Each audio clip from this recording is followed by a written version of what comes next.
Do we really make decisions rationally, logically, or do we make decisions emotionally? And if you compare us, Homo sapiens, with our closest evolutionary cousin, the chimpanzee, okay, our brain is 3 times bigger than theirs. Their brain is 1/3 of the size of ours. And what we have, which takes up 2/3 of a brain, is this thing called the neocortex, the frontal neocortex, which does the function of logical thinking, rational analysis, rational thinking. If you observe chimps, be they in the wild or in the zoo, okay, if you observe them like a scientist, like a zoologist, okay, they are very emotional. They are, I want my bananas and I want them now. Give me my bananas. If you don't, I'm going to get upset, okay? And they squabble, they quarrel amongst themselves all the time, okay? Compared to us, okay, they are very emotional. Now, what about us? Okay, we appear to be less emotional compared to our closest evolutionary cousin. But here's the thing. Just because we have the human brain, we have the neocortex, all right? We put humans on the moon, okay? We sent spacecrafts all the way out there. We invented the internet, right? We built the modern society. Just because we have the neocortex, it doesn't mean that we are nothing but the head. And the fact of the matter is, all that quote-unquote animal stuff below the head, below the brain, they are all still here with us, all right? They continue to function and then carry us on, right? So the thing is, evolution can only build on the existing structure, whatever is already here in existence. Evolution cannot start from scratch all over again. Like version 2, version 3, version 4. Okay, what design mistake did we humans make? Did we engineers make at this engineering firm with this software, with this hardware? What mistake did we make? And what lesson did we learn?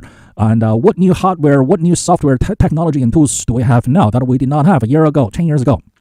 So let's redesign this software. Let's redesign this car. Let's redesign this building. Let's redesign this car tire using a complete new technology. No, that's human design. Okay, that is not applicable in evolution. All right. Now, the way evolution works is when DNAs, when they copy, when they create a duplicate with double helix or what have you, it's an analog copy. It's not a digital copy. So with analog copies, there are errors. With digital copy, it's either we made a perfect duplicate. It's exactly the same, or it's garbage and the copying process, the copying operation has failed. The reason that is so is because when you make a digital copy, there's error checking. We're going to go back and check and make sure everything is exactly the same. Or we're going to call it a failure and try it again. Okay, we don't have a copy. But with analog copying, it's more like a photocopier or a fax machine. Okay, you can see if you make photocopy of photocopy of photocopy of photocopy after so many generations, the quality will just degrade, and there might even be errors. Now, if you keep on faxing and refaxing and faxing and refaxing and refaxing and refaxing, you will see the image is out of whack compared to the previous generation, or it can be really out of whack compared to the original if you faxed it, say, 10 times. Okay. Analog copying is what we have in the world of biology, which is the key to evolution. So when analog copying of our genes, of our DNA, of the double helix makes error, the next generation is slightly different. All right. Now, this slight difference can be advantageous or not advantageous to the individual of the next generation, especially if the environment does not change. The weather, the amount of sunshine, water, other animals want to eat us, and the kind of animals or plants that we're going to eat, or what have you. The struggle to obtain food, to find security, and to successfully mate and reproduce. If those challenges do not change because the environment does not change, then you can see, okay, the result of evolution after many, many generations.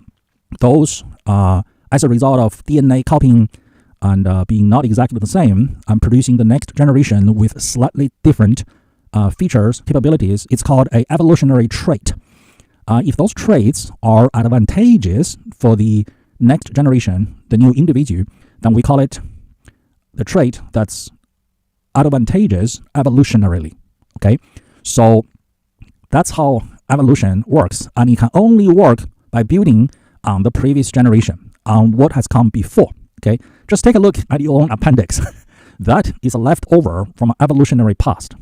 It's a thing that we don't need anymore, but there's no fresh new design. And in the new design, this whatever it was is not with us anymore. Okay, it's not like a car that the next generation, the newer generation we have now, we don't have ashtrays anymore because smoking is now no longer in fashion.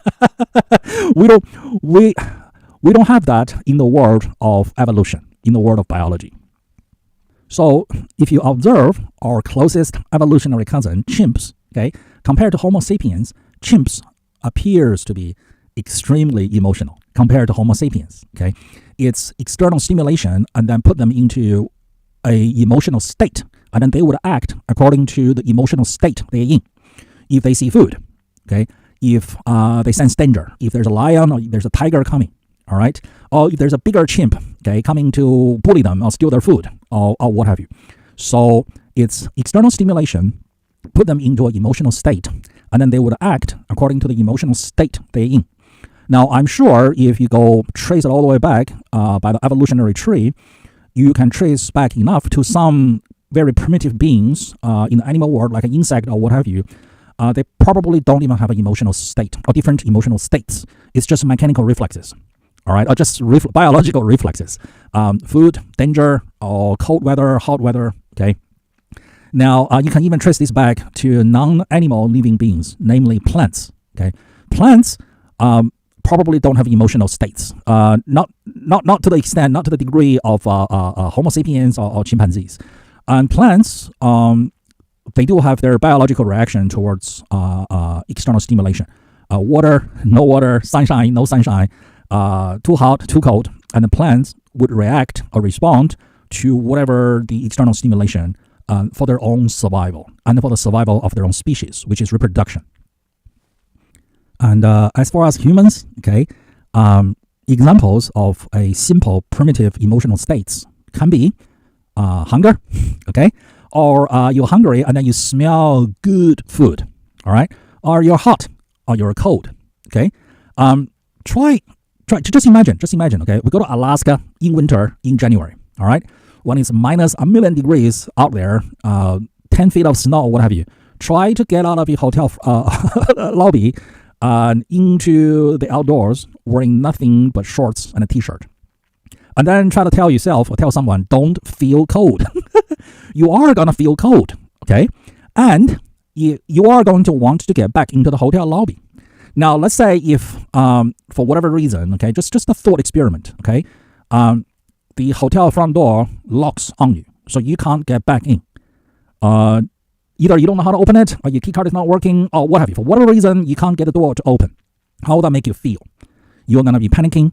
You're going to feel fear, okay? Those things will come to you naturally, all right? Now, let's try the opposite example. Let's say we go to Phoenix, Arizona in August, and you go outdoor, no air conditioning, when it's a million degrees, okay, and it's extremely hot. You try to tell yourself, don't feel hot, all right? Don't sweat. That is not realistic. You are going to feel hot, all right?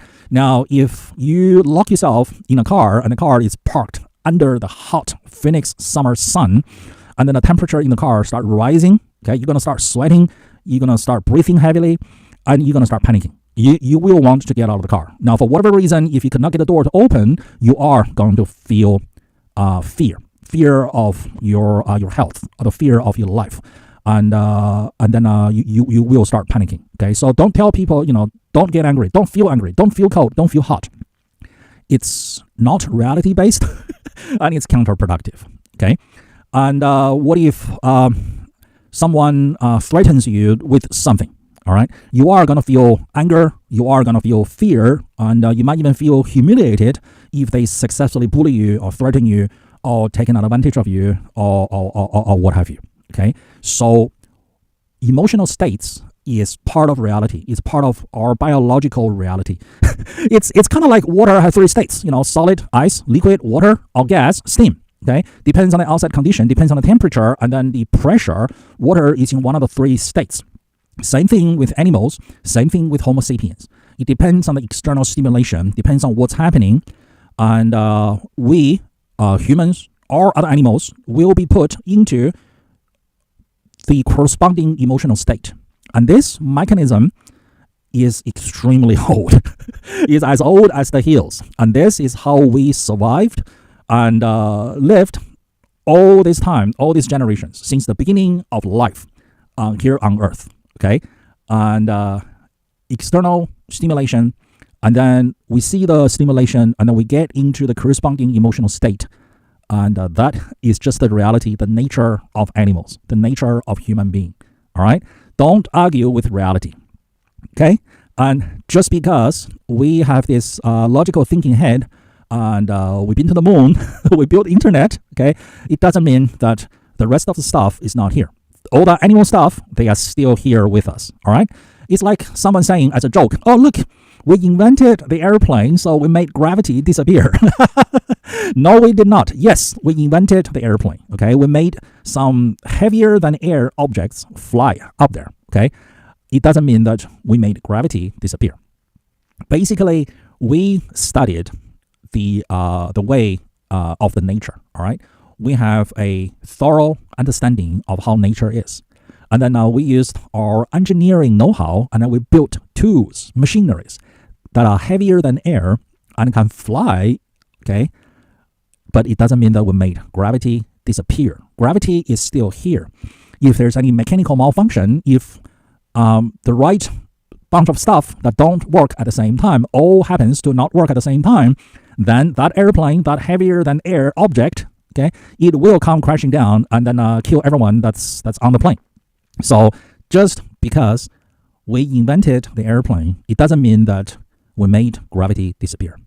And just because we are capable of performing logical thinking, it doesn't mean that the rest of the human, the rest of the animal stuff, it doesn't mean that they are gone. They are still here with us. We are very much biology, okay? We are very much animal. We are very much emotional driven. So how do we make decisions? All right? Most, if not all of our decisions are made emotionally. And then we use our intellect, we use our rational thinking to backward justify our emotional decisions. Let that sink in, okay? That is a big truth bomb that I just dropped on you, all right? Example decisions that are important or not important and are made emotionally are, okay, what's for lunch? Say at work, okay, you got an hour lunch break and you go to the shopping mall nearby at the International Food Court, and there are 5, 10, 20 different places, okay? There's the hamburger, there's the Chinese, there's the Japanese, there's the Mexican, there's the Italian, there's the Korean, all right? You walk around, all right? And then you make your selection, all right? You make your selection based on whatever takes your fancy, okay? And then what about other decisions, okay? Should we go to college? Which college do we want to go to? And what to major in college? Okay, those are all emotional decisions, all right? And after college, what's your first job? Who do you work for as your first job? And what city to live in, all right? And which apartment to rent? Which car to buy? Which house to buy, all right? Back in college, who do you date? Who do you date short term? Who do you date long term? And after college, who do you marry? When do you get married? And when to have kids? How many kids you have? So many of this stuff appears to be logical decisions, but no, they are all emotional decisions. And then we use our rational thinking capability to backward justify our decisions. And also, in some cases, okay, the desire to do something is emotional, but the method to get it done is rational. For example, okay, space exploration, all right? If NASA was a commercial airline, okay, they have the worst safety records, okay? So many astronauts have been killed by NASA, all right? Yet, we still have candidates, applicants who want to become an astronaut, knowing the danger involved, and they still want to go. Why? Because scientific study, okay, scientific discovery, space exploration, it's a emotional urge. It's curiosity, and curiosity is a emotional urge, and it's a very good emotional urge. Without curiosity, we humans wouldn't be here.